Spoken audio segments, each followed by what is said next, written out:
지난 시간에 이어서 희생의 덕목에 대해서 좀 더 생각을 해보기 원합니다. 무엇보다도 희생은 절대 우리에게 손해가 아니다. 희생을 크게 하면 크게 할수록 큰 존귀와 영광과 행복이 주어진다. 이것을 우리는 마음속에 깊이 새겨야 된다고 생각합니다. 빌립보서 2장에서 너희 안에 이 마음을 품으라. 그리스도 예수의 마음이니 그는 근본 하나님의 본체시나 하나님과 동등됨을 취할 것으로 여기지 아니하고 자기를 비어 종의 형체를 가져 사람과 같이 되었고 죽기까지 복종하셨으니 이러므로 하나님이 그를 지극히 높여 모든 이름 위에 뛰어난 이름을 주시고 모든 무릎을 그 앞에 꿇게 하셨느니라. 여러분, 그 큰 희생 다음에 큰 영광이, 큰 행복이 주어진다. 우리 주님께서 참으로 가장 존귀하신 분으로서 가장 처참하게 십자가 형벌을 받으셨으니 가장 큰 희생을 치르신 거죠. 정말로 이러한 희생은 사람들 사이에 이런저런 희생이 있지만 사람들의 희생은 등잔불 이런 촛불에 지나지 않다면 우리 주님의 희생은 태양과 같은 희생이다. 우리는 참으로 이 주님의 희생의 공로, 여러분, 그 공덕이라는 게 큰 희생에서 큰 공덕이 나오는 것이잖아요. 수력발전, 낙차가 큰 위에서 물이 아래로 떨어질 때 큰 발전이 이루어지는 거죠. 화력발전, 석탄이나 석유, LNG 가스 이런 것을 많이 태울수록 큰 발전이 되는 거거든요. 참으로 우리는 이 세상 살아가면서 주님을 위해서 참 큰 희생하는 것을 절대로 소홀히 하지 말고 정말로 충성을 다해야 된다고 생각합니다. 여러분, 충성, 희생하는 게 충성이죠. 그걸 어떻게 할 수 있냐면은 우리 코리아 역사상, 반말년 역사상 가장 큰 충신은 역시 고려시대의 정몽주 선생이지 않았을까요? 그 정몽주 선생은 이 별 볼 일 없는 고려 왕을 위해서 그렇게 목숨 바쳐 충성했는데 우리는 우리를 위하여 목숨 바치신 예수님을 위해서 과연 하는 것이 얼마나 되는가 참 부끄럽기도 합니다. 우리는 참으로 이 몸이 죽고 죽어 100번 고쳐 죽어 100골이 진토되어 넋이라도 있고 없고 주님을 향한 일편단심이야 가실 줄이 이시랴. 이러한 충성을 다하는, 주님께 충성을 다하는 성도가 되어야 될 것입니다. 여러분, 충성이고 또 섬기는 것이고 희생이고 섬기는 것이죠. 우리 주님께서 나는 섬기는 자로 너희 가운데 있다. 나는 섬김을 받으려 함이 아니라 섬기러 왔고 많은 사람의 희생 제물이 되게 왔다 그러지 않았습니까?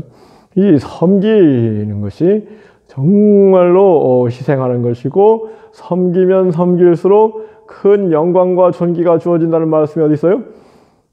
우리 주님 말씀하시기를 크고자 하는 자는 섬기는 자가 되고 으뜸이 되고자 하는 종이 되리라. 섬기는 사람이 큰 사람이고 가장 크게 섬기는 종으로 사는 사람이 으뜸이 될 것이다. 여러분, 본질적으로 섬기고 희생하는 가운데 빛이 되고 그 사람 마음 가운데 소망이 가득하고 큰 믿음도 주어지고 사랑, 기쁨, 평화가 가득한 것이죠. 절대 섬김, 희생 없이는 믿음이 자라지 않고 소망 대신에 낭망하게 되고 사랑, 기쁨, 평화는 사라지고 미움과 고통과 슬픔과 좌절과 탄식이 온다는 것을 우리 삶 가운데 늘 경험하고 있지 않습니까? 그렇게 어려운 원리는 아닙니다. 우리 믿음과 희생의 관계를 한번 생각해 보면요. 여러분, 변화산상에서 이제 주님이 내려오셨을 때 변화산상에 이제 베드로, 야고보, 요한과 함께 올라가서 모세와 엘리야를 만나고 내려오시죠. 그때 산 아래에서 9 제자가 간질병 들린 그 소년을 고쳐주려고 하는데 못 고쳤죠. 그랬을 때 그 아버지, 그 소년의 아버지가 주님 하실 수만 있다면 뭘 좀 해주세요. 그랬을 때 주님께서 할 수 있거든이 무슨 말이냐? 믿는 자에게 능치 못함이 없느니라. 믿음과 능력은 비례하는 거거든요. 근데 그 귀신을 다 쫓아내서 소년을 온전히 한 뒤에 제자들이 이제 주님께 우리는 왜 못했습니까? 했을 때 너희 믿음이 적은 거다. 그러면서 기도와 금식 외에는 이러한 놀라운 이적 기사 신유가 나타나지 않는다. 그런 말씀하셨거든요. 이 놀라운 믿음, 놀라운 권능은 희생, 기도와 금식으로부터 비롯되는 것이다. 여러분, 금식이 희생 아니겠습니까? 정말로 20세기 우리나라 최고의 신앙인은 저는 안희숙 여사라고 생각합니다. 이분이 신사참배를 거부하고 일본 의사당에 가서 일본 사람들 회개하지 않으면 유황불이 하늘에서 떨어질 것이다 경고하다가 체포돼서 재판을 받고 8월 16일 날 사형당하게 되어 있는데 8.15가 돼서 석방된 까지의 얘기를 이제 일본 감옥 가운데 평양교도소 가운데 있을 때 그분이 겪은 놀라운 일들을 죽으면 죽으리라 거기 기록이 되는데요. 순전히 이분이 그 교도소 생활을 이긴 거는 첫째는 그런 환란을 대비해서 찬송을 수백 곡 외워놨던 것이 큰 힘이 됐다. 수십 장 말씀을 외우는 것이 큰 힘이 됐다. 그래서 혼자 예배드리고 혼자 찬송 부르고 그러면서 승리한 건데 여러분 정말로 요즘 교회 못 나오는 이때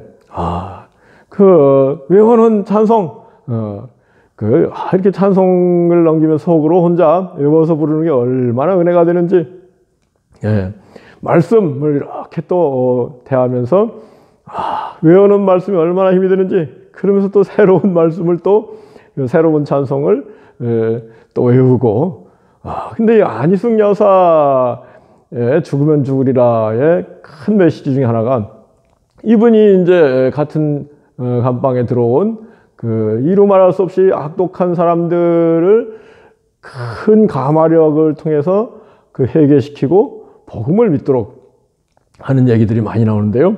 그 원동력은 금식이었다. 이분이 정말 악한 사람이 들어올 때마다 금식하면서 정말 교도소 식사 얼마 되지도 않은 그 교도소 식사를 그 사람들 전도 대상자들에게 먹이면서 사랑과 기도와 눈물로 그 사람들을 위해서 헌신했을 때 그 사람들이 변화되는 놀라운 역사가 이 죽으면 죽으리라에 기록이 되어 있거든요. 죽으면 죽으리라는 그야말로 20세기의 사도행전 29장 정말 은혜가 됩니다. 그 후에 이제 이분이 미국에 가서 목회를 하시면서 죽으면 살리라 얼마나 영광스럽게 목회를 하는 얘기 그 후속편들이 또 많이 있는데요. 다 정말 은혜가 가득한 그분이 비상한 기억력이 있어서 모든 일들을 생생하게 실감나게 기록이 되어 있어가지고 정말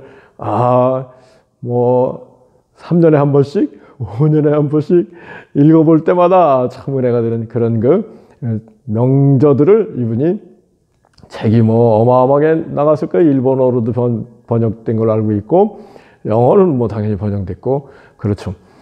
참으로 우리는 이 희생이 정말로 우리에게 큰 축복이 된다. 그걸 잊지 말고 희생적인 그리스도인이 되어서 예수님의 이름을 찬란히 높이는 우리 모두에게 원합니다. 아멘.